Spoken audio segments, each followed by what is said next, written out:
કલ્પના કરો, એક દિવસ અચાનક ઘરે કોર્ટની નોટિસ આવે અને તેમાં લખેલું હોય કે તમે છૂટાછેડા માટે અરજી કરી છે, પરંતુ હકીકતમાં તમે આવી કોઈ જ અરજી ન કરી હોય.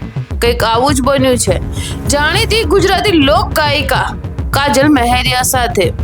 આખરે કોણે તેમના નામે નકલી અરજી કરી અને શા માટે? તો આવો જાણીએ આ સમગ્ર મામલા વિશે. તો નમસ્કાર, તમે જોઈ રહ્યા છો રાહી ન્યૂઝ. ગુજરાતી જાણીતી લોક ગાયિકા એટલે કે કાજલ મહેરિયા ફરી એકવાર ચર્ચામાં આવી છે. થોડા સમય પહેલા તેમના પ્રેમ લગ્નને લઈ વિવાદ સર્જાયો હતો અને હવે એક નવો અને ચોંકાવનારો મામલો સામે આવ્યો છે.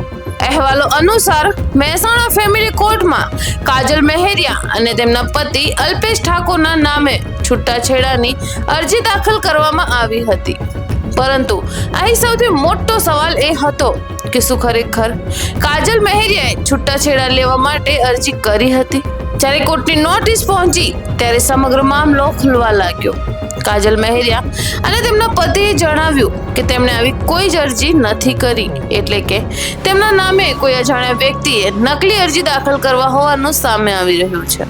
આ સમાચાર બહાર આવતા ચાહકો પણ આશ્ચર્યમાં પડી ગયા, કારણ કે થોડા સમય પહેલા કાજલ મહેરિયાના લગ્નને લઈ અનેક ચર્ચાઓ થઈ રહી હતી. ત્યારે પણ કાજલ જાહેરમાં સ્પષ્ટ કહ્યું હતું તેમણે પોતાની મરજીથી લગ્ન કર્યા છે.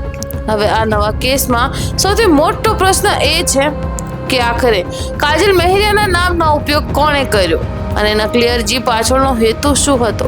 મીડિયા અહેવાલો મુજબ અરજીમાં કેટલીક વિગતો અને સહી અંગે પણ શંકા વ્યક્ત કરવામાં આવી છે. મામલો સામે આવ્યા બાદ કાજલ મહેરિયાએ કાયદાકીય કાર્યવાહી માટે પોલીસનો સંપર્ક કર્યો હોવાનું પણ જણાવવામાં આવી રહ્યું છે. હાલ પોલીસ અને સંબંધિત તંત્ર સમગ્ર મામલાની તપાસ કરી રહ્યા છે.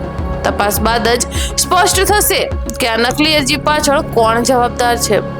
આ ઘટના આપણને એક મહત્વની બાબત યાદ અપાવે છે કે આજના ડિજિટલ યુગમાં કોઈના નામે ખોટા દસ્તાવેજો તૈયાર કરી દેવા અથવા ખોટી માહિતી ફેલાવી ગંભીર ગુનો બની શકે છે.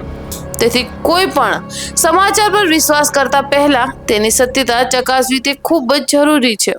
તો મિત્રો, કાજલ મહેરિયાના નામે દાખલ થયેલી આ નકલી છૂટાછેડાની અરજી વિશે તમારું શું કહેવું છે? અમને કમેન્ટ બોક્સમાં જરૂરથી જણાવજો.